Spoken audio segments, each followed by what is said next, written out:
Our chief guest, Mr. George Njao, the Director General, National Transport and Safety Authority. Karibu. Very much, Mark. Unfortunately, I'm still not able to connect via the camera. I trust I'm loud and clear. Yes, you are.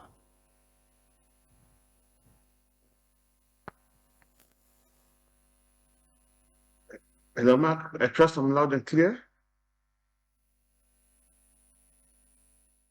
From the signal at the back, the ones controlling the virtual attendance. Yes, you are. Bona George, we can hear you loud and clear. Okay, thank you very much. As they try and fix the screen, I was trying to connect with the video, but I'm unable to. In the interest of time, good morning to all.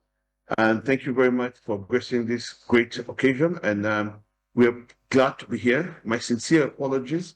I'm unable to attend. We are attending a session with the head of public service in regards to revitalization of agencies, and we are part of the key agencies that have been identified to change some of the structures that are taking place within the country. So my apologies. Unfortunately, that part of what we're discussing here today is related to the subject that is going on.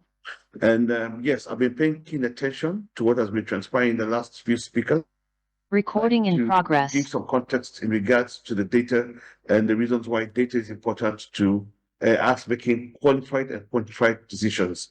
Mark, I believe the earlier speakers, and I believe it was Monica who was raising the issue on the number of statistics. Of concern, I was looking at the statistics as an example today morning, and I think I had it just here open a few minutes ago. When you look at the statistics as of today, September the 17th, we are at a 14% increment in the number of pedestrians who have lost their lives in regards to road accident and fatalities, counting to a number of 1,281. This is the largest component of in terms of number of fatalities year on year to date. Now, when you look at this colossal number of 1,281 number of pedestrians, which covers 14% of total fatalities within the country, which is the largest component, part of what we're trying to achieve under NTSA in the National Road Safety Action Plan, I believe we are now conversant with that document, and I believe it is being projected on the screen. I'm unable to see it from my end, and I believe, yes, which is item number, yes. I think it was page number 9, was to create a synergy of partnerships within the various agencies.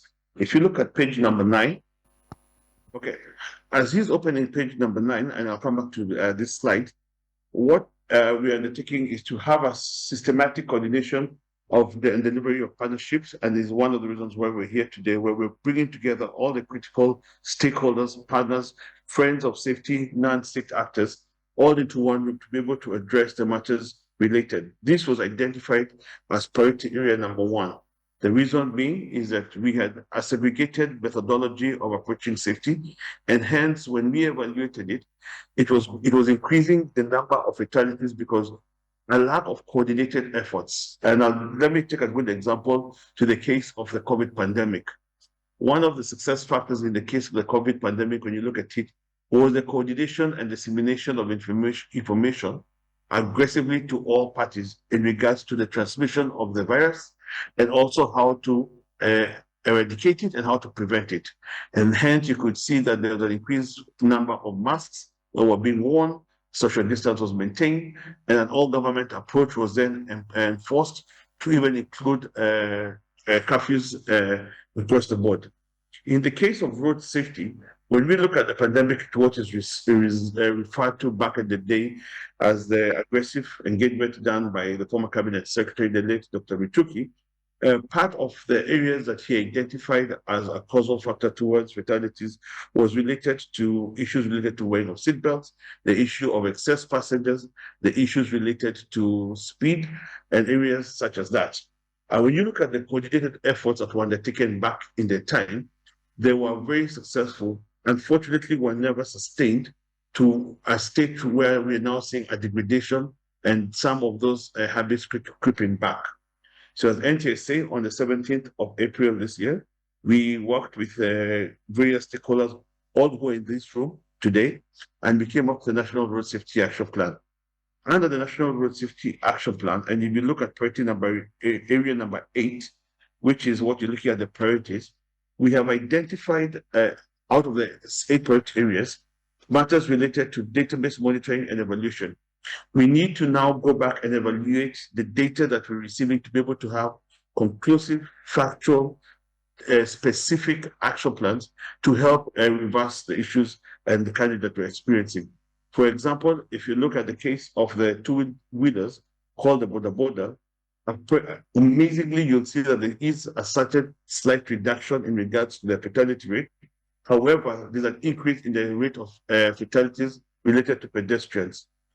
Now, majority of these pedestrians are then either have encountered with a vehicle or with a motorcycle that has related to that pedestrian fatality. So as part of that, if you look at priority area number 8.2, under the performance indicators, we are now in the process of segregating and identifying and managing the black spots of where we see a heightened number of fatalities that are occurring. For example, let's take a good example of Nairobi. In the case of Nairobi, Nairobi contributes to one of the largest percentages, around 40% of total fatalities within the country. However, Nairobi is a vast area which also encompasses the Nairobi metropolitan area of the 5 counties that are around us. How can we be able to put in specific measures to address specific black spots that have been identified that are contributing within the fatality rate? Therefore, ladies and gentlemen, the success factor of having this session that we are undergoing today is to ensure that we are fostering a multicultural collaboration and also a sector technical working group to ensure that we coordinate not only the data collection, but the analysis, put into place adequate measures and to ensure that we stop the recurrence of the fatality rate that we're experiencing.